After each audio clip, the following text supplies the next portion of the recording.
সময়টা এমনই কখন কিভাবে বয়ে চলেছে। আজকে তুমি যেখানে আছো কালকে তুমি সেখানে নাও থাকতে পারো, বা আজকে আমি বেঁচে আছি কালকে আমি নাই থাকতে পারি। তো সময়কে মূল্য দিতে শিখতে হবে আমাদেরকে, আর প্রত্যেকটা সময়কে আমাদেরকে উপভোগ করতে হবে, ভগবানের চরণে লাগাতে হবে, সেবায় লাগাতে হবে। তো রাধে রাধে, সকলকে জানাই আমার চ্যানেলে অনেক অনেক স্বাগত। আশা করি আপনারা সকলে খুবই ভালো আছেন, আর আপনাদের আর গোপালের আশীর্বাদে আমিও ভালো আছি। তো আজকে ব্লগটা সারাদিনে সকাল দিয়ে স্টার্ট করলাম। সকালবেলা ওই যে বাল্যভোগ দেওয়ার পরে চলে গেলাম টিউশন পড়াতে, পড়িয়ে এসে এই যে চাউমিন করছি গোপালের টিফিনে। তো চাউমিনটা হয়ে যাওয়ার পরে আবার অন্যটাও চাপিয়ে দিয়েছি, আর গোপালকে ভোগও লাগানো হয়ে গেছে। এবার ভোগটা দর্শন করালাম, আর করিয়ে আমিও একটু সেবাটা নিয়ে নেবো, কারণ সকালটা অনেকটা বেলা হয়ে গেছে আজকে, যেহেতু পড়াতে গেছিলাম। এখন সব পরীক্ষা চলছে তো একটু বেলা হয়ে গেছে। তো এই যে গোপালকে সেবা দেওয়া হয়ে গেছে, আর এই যে সেবা দেওয়ার পরে তোমাদেরকে দর্শন করে দিয়েছি। আর এই যে আমার বর আর হচ্ছে আমার দিদি খাচ্ছে।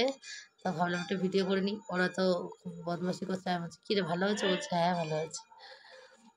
তো ওরা ঝালটা একটু কম হয়েছে, সবাই লঙ্কা নিয়ে বসেছে একটা করে হাতে করে। তো এদিকে দেখো কড়াইতে পটল ভাজা হচ্ছে।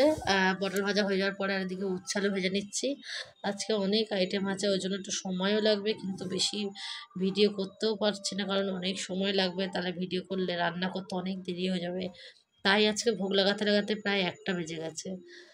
তো যাই হোক, আমি সময় নষ্ট একদমই না করে তাড়াতাড়ি করে রান্নাবান্নাটা করার চেষ্টা করলাম, আর ভিডিওটা কম করেছি আজকে। সব রান্নার ভিডিও তো হয়তো নেই। তো যাই হোক, তো যেটা বলছিলাম, কালকে দেখো আমরা এরম সময় আমার পিসির ছেলের আশীর্বাদীর ওখানে ছিলাম। তারপরে আবার সন্ধ্যাবেলার মধ্যে 7টার মধ্যে আবার বাড়িও চলে এসেছি।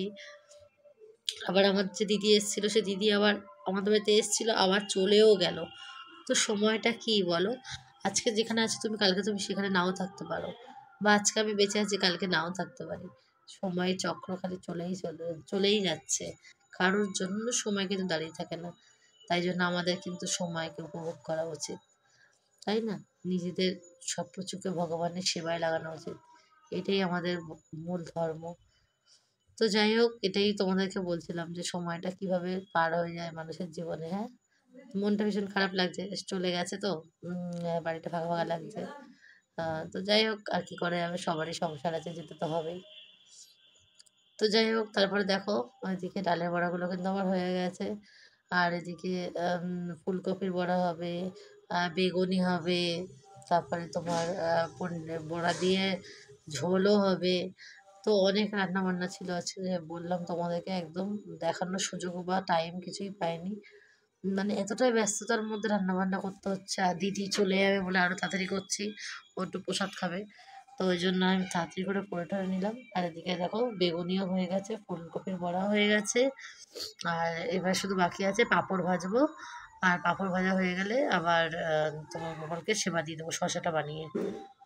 তো এদিকে ফুলকপির বড়াগুলো একদম লো আছে ভাজছি, কারণ হলে আমি ফুলকপিগুলো কিন্তু আগে থেকে সিদ্ধ করে নিয়েছিলাম। আর এদিকে একদম লো আছে করছি, কারণ তাহলে কি হয়, জিনিসটা ভালো হয়, মানে ভেতরটা পুরো ভালো করে সিদ্ধ হয়। তো আর তারপরে আমি রান্না বান্না প্রসাদ টসাদ পেয়ে আর নিচে এসে দেখছি যে আমাদের গ্রিল লাগাচ্ছে। তো আমি তো জানতামই না, হঠাৎ করে গ্রিলটা নিয়ে এসেছে, দেখলাম বক্স গ্রিল। তো আমি দেখলাম, দেখে আবার আমি উপরে চলে গেলাম, আর গিয়ে দেখছি দিদি রেডি হয়ে গেছে। আর তারপরে আবার ওর সাথে নিচে চলে আসলাম, ও চলে যাচ্ছে। তো আগিয়ে দিয়ে আসতে যাচ্ছি, বাসে উঠবেও। আর অনেক দিন পরে আসলে ভালো লাগে বলো। তো যাই হোক, এখন বিয়ে বাড়ি আছে, পরপর আসতেই হবে ওদেরকে, আবারও দেখতে পাবে তোমরা ভিডিওতে। তো চলে যাওয়ার সময় বলে চল ভিডিও করতে হতে, যে আবার টাটা করছে। মনটা দেখো সবারই খারাপ। আর দেখো কানে টানে কিছু পড়েনি, কিছু সাজেনি। আমি বললাম কেন পড়লি না, বলে আসার সময় ভালো লাগে, যাওয়ার সময় ভালো লাগে না। তো যাই হোক, কী করা যাবে। আর এই যে দাঁড়িয়ে আছি বাসের জন্য, বাস আসছে না। তো তারপরে ও চলে যাওয়ার পরে আর সন্ধ্যা আরতিটা কি করে আর আজকের মতন ব্লগটা আমি শেষ করছি। তো তোমাদের যদি আমার ব্লগটা কোথাও একটু ভালো লাগে, তাহলে অবশ্যই লাইক কমেন্ট শেয়ার আর সাবস্ক্রাইব করতে ভুলবে না। আর ততক্ষণের জন্য রাধা গোবিন্দের কৃপায় তোমরা সকলেই খুব ভালো থেকো। কালকে আবার একটা নতুন ব্লগে তোমাদের সাথে দেখা হবে। ততক্ষণের জন্য সকলকে জানাই শুভরাত্রি। জয় শ্রীরাম। রাধে রাধে।